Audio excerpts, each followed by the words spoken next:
Speaking of some good news, so I saw this. So Credit River is the new luxury living. Yes, it is. It's not, it used to be Credit River Township. It's now a city. In that article, they're talking about Terra Farms, 2.5 acre parcels, probably anywhere from 1.5 to $2.5 million homes.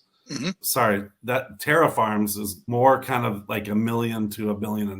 You could be a little more flexible in there, but then the branch is the other one that's kind of 1.5 to 2.5 million. And then a development that I have is Reverence, which is right there too, and that's kind of in that 1.5 to 3 million range.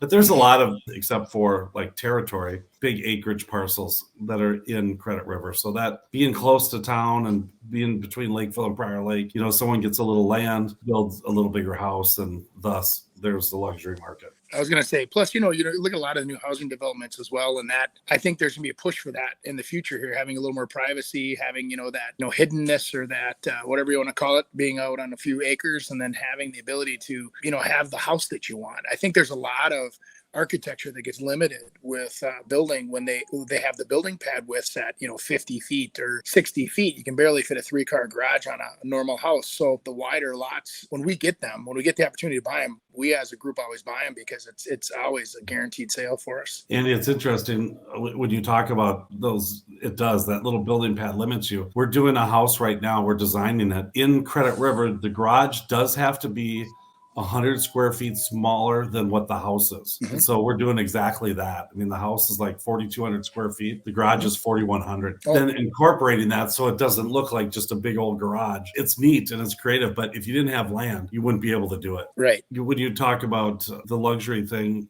when I say luxury, I always add lifestyle to it because I think when you can afford that type of thing, you're looking more for a lifestyle. We see it all the time around here that it's lake acreage golf course, lake acreage golf course, and they switch in between those. Do you have any area up in your area, Andy, that is kind of like a little outlier that maybe could become what a Credit River is to the south of the river? Is there something like that on the north side? Oh, sure. Yeah. We've got up in the North Metro, there's, areas like Andover, Ham Lake. You start wandering up that way and there's acreage all over where they're doing very similar values of homes and they're doing the same. The one thing that I think that North Metro lacks is that development feel where it's an acreage with development. It's been a few years since you've really seen where it feels like an acreage development. I mean, they do have to develop the parcels as, let's say there's 25 lots or whatever, but it doesn't have that necessarily like a community feel like some of the developments you were talking about where they have, maybe even a community pool or a clubhouse or whatever. Yeah.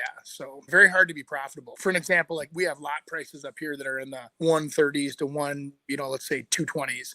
And down where you guys are, they probably start at the 220s and go up to 500, Yeah, we have in our Reverence development, where 229 is the lowest and 540 is the highest lot. There you go. And then you add on site conditions, driveways, landscape, well, septic, those sorts of things. You're adding on another 150 to 200. I mean, so before you get going, you're at 700.